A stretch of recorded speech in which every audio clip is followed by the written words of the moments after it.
Hi, എല്ലാവർക്കും foodie ബോയിലേക്ക് സ്വാഗതം. ഇന്ന് നമ്മുടെ ഫുഡി ബോയിൽ നമ്മൾ ഉണ്ടാക്കാൻ പോകുന്ന ഒരു അടിപൊളി പൈനാപ്പിൾ ജാമാണ്. നമ്മുടെ വീട്ടിൽ എളുപ്പത്തിൽ പൈനാപ്പിൾ ജാം എങ്ങനെ ഉണ്ടാക്കി എടുക്കുന്നതെന്ന് നമുക്ക് നോക്കാം. അതോടൊപ്പം തന്നെ നമ്മുടെ ചാനൽ ഇതുവരെ നിങ്ങൾ സബ്സ്ക്രൈബ് ചെയ്തിട്ടില്ലെങ്കിൽ ദയവായി സബ്സ്ക്രൈബ് ചെയ്യുക, എല്ലാവർക്കും ഷെയർ ചെയ്ത് കൊടുക്കുക, നമ്മളെ മാക്സിമം സപ്പോർട്ട് ചെയ്യാം. അപ്പോൾ നമ്മുടെ പൈനാപ്പിൾ ജാമിൻ്റെ വീഡിയോയിലോട്ട് പോകാം. അപ്പോൾ നമ്മുടെ പൈനാപ്പിൾ ജാം ഉണ്ടാക്കാനെ കൊണ്ട് 2 പൈനാപ്പിൾ നമ്മൾ എടുത്തേക്കാണ്. അടിപൊളി നല്ല പഴുത്ത പൈനാപ്പിളാണ്. അപ്പോൾ നമുക്കിത് കട്ട് ചെയ്യണം. അപ്പോൾ നമുക്ക് ഇതിൻ്റെ ഈ മുകളിലത്തെ ഇലച്ചിലങ്ങ് കളയാം. ഇത് നമുക്ക് നട്ട് കഴിഞ്ഞ് കഴിഞ്ഞാൽ കിളിച്ച് ഒരു 2 വർഷം കൊണ്ട് പൈനാപ്പിൾ കിട്ടും ഇതിൽ നിന്ന്. അപ്പോൾ ഇത് എടുത്ത് കളയണ്ട, നമുക്ക് നടാൻ വെക്കാം.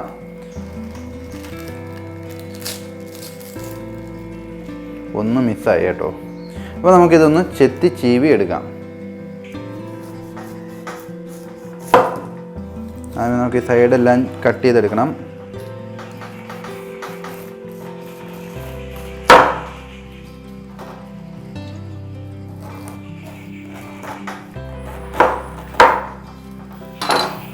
അടിപൊളിയായിട്ട് പഴുത്തതാണ്, നല്ല രീതിയിൽ പഴുത്ത് വന്നിട്ടുണ്ട്. ഇതിൻ്റെ തൊലി ചെത്തിയെടുക്കാൻ ഇനി.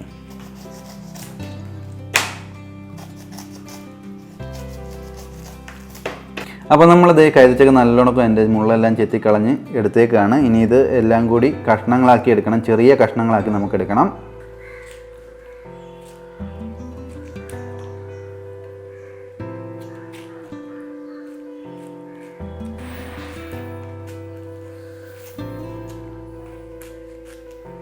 അപ്പം നമ്മുടെ കൈതച്ചക്ക ഇത് അടിപൊളിയായിട്ട് നമ്മൾ കട്ട് ചെയ്തെടുത്തിട്ടുണ്ട്. ചെറിയ പീസായിട്ട് കട്ട് ചെയ്തേക്കാണ്. ഇനിയിപ്പോൾ ഇത് നമുക്ക് മിക്സിയിലിട്ടൊന്ന് അരച്ചെടുക്കണം. അതിന് ശേഷം നമ്മുടെ ഈ ചാറ്, ആ പൾപ്പ് നല്ലോണം അരിച്ചെടുക്കാം. ആ നീര് മാത്രം നമുക്ക് മതി. അപ്പോൾ ഇത് അരച്ചുകൊണ്ട് വരാം. അപ്പോൾ നമ്മുടെ കൈതച്ചക്ക ഇത് നല്ലോണം നമ്മൾ അരച്ചെടുത്തേക്കാണ്. ഒരു പൾപ്പ് രൂപത്തിലാണ് ഇതിപ്പോൾ ഇരിക്കുന്നത്. ഇതിനകത്ത് നമ്മൾ വെള്ളമൊന്നും ചേർത്തിട്ടില്ല. ഇത് നമുക്കൊരു വെള്ള തുണിയോ അരിപ്പയോ യൂസ് ചെയ്ത് അരിച്ചെടുക്കണം. നമുക്കിപ്പോൾ അരിച്ചുകൊണ്ട് വരാം.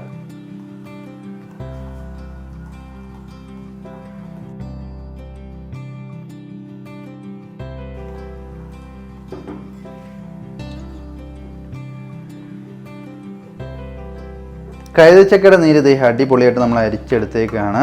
നല്ല ഉണക്കും ഇത് അരിക്കണം. ചണ്ടിയൊന്നും ഇതിനകത്ത് വരരുത്, അടിമ്പ് വരരുത്. ഇതേണ്ടോ അടിപൊളിയായിട്ട് വന്നിട്ടുണ്ട്. ഇനിയിപ്പോൾ നമുക്ക് നമ്മുടെ ജാം ഉണ്ടാക്കി തുടങ്ങാം.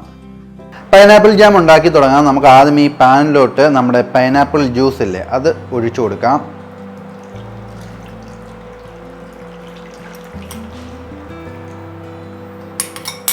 ഇത് നല്ല ഉണക്കം തിളച്ച് കുറുകി വരണം. നമുക്ക് അതുവരെ ഇത് ഇളക്കിക്കൊണ്ടിരിക്കണം. നല്ല ഉണക്കം ചൂടായി വരട്ടെ.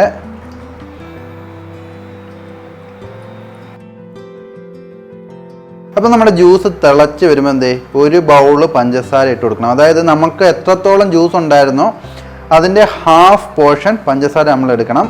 മധുരം കുറവുള്ള കൈതച്ചക്കയാണെങ്കിൽ ഒരിച്ചിരി അല്പം പഞ്ചസാര കൂടുതലെടുത്തോ, പ്രശ്നമൊന്നുമില്ല. അപ്പോൾ ഇത് നല്ല ഉണക്കം ഇനി കമ്പൽസറി ആയിട്ട് ഇളക്കണം, അല്ലെങ്കിൽ ഇത് അടിക്കൊക്കെ പിടിക്കും. ഇങ്ങനെ ഇളക്കി നമുക്ക് കുറുക്കി എടുക്കണം. അപ്പോൾ നല്ല രീതിയിൽ നമ്മളിങ്ങനെ ഇളക്കണം. ഒരു 25 മിനിറ്റോളം നമ്മളിതിങ്ങനെ ഇളക്കി കുറുക്കി എടുക്കണം.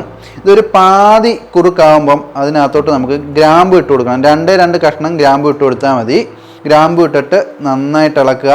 ഇത് അടിക്ക് പിടിക്കാതെ ശ്രദ്ധിച്ചോണം. ഇതിൻ്റെ കൺസിസ്റ്റൻസി ശ്രദ്ധിച്ചോണം. ഇത് കുറുകി വരുന്നുണ്ട് ഇപ്പം. അപ്പോൾ നമ്മുടെ ജാം ദേ അടിപൊളിയായിട്ട് സെറ്റായി വരുന്നുണ്ട്. ഇതിൻ്റെ കൺസിസ്റ്റൻസി ഉണ്ടോ, ഇങ്ങനെ ദേ നല്ല തേൻ്റെ കൂട്ട് കുറുകിയിരിക്കും. ഈ സമയത്ത് നമുക്കിത് ഓഫ് ആക്കണം. ഓഫ് ആക്കിയിട്ട് ഇത് നല്ലോണം ഒന്ന് തണുപ്പിച്ചെടുക്കണം. തണുപ്പിച്ചെടുത്ത് കഴിയുമ്പോഴത്തേക്ക് നമ്മുടെ ജാമിൻ്റെ അതേ കൺസിസ്റ്റൻസി വരും. അപ്പോൾ നമുക്കിതൊന്ന് തണുപ്പിച്ച് എടുക്കാം.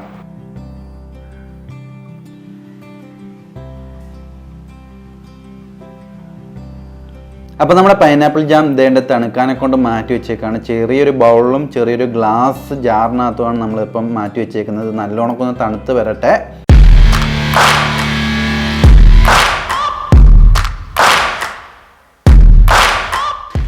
അപ്പോൾ നമ്മുടെ പൈനാപ്പിൾ ജാം അടിപൊളിയായിട്ട് നമ്മൾ ഉണ്ടാക്കിയെടുത്തേക്കാണ്. ഇനിയിപ്പോൾ നമുക്ക് ഈ ബ്രെഡിനകത്തോട്ട് നമ്മുടെ പൈനാപ്പിൾ ജാം തേച്ച് ഒന്ന് ടേസ്റ്റ് ചെയ്ത് നോക്കാം.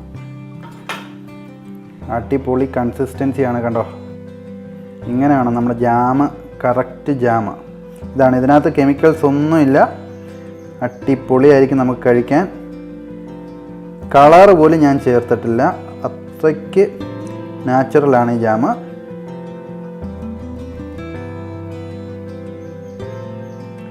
അടിപൊളി.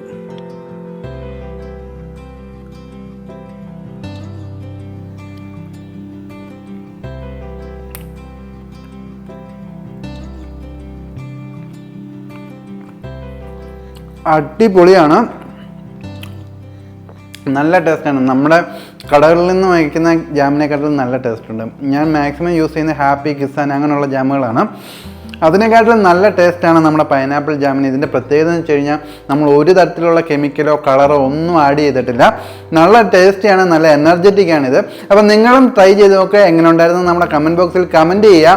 അതോടൊപ്പം തന്നെ നമ്മുടെ ചാനൽ ഇതുവരെ നിങ്ങൾ സബ്സ്ക്രൈബ് ചെയ്തിട്ടില്ലെങ്കിൽ ദയവായി സബ്സ്ക്രൈബ് ചെയ്യുക. എല്ലാവർക്കും ഷെയർ ചെയ്ത് കൊടുക്കാൻ നമ്മളെ മാക്സിമം സപ്പോർട്ട് ചെയ്യുക. ഇനി ഒരു അടിപൊളി വീഡിയോ ആയി വരുന്നിടം വരെ ബൈ ബൈ.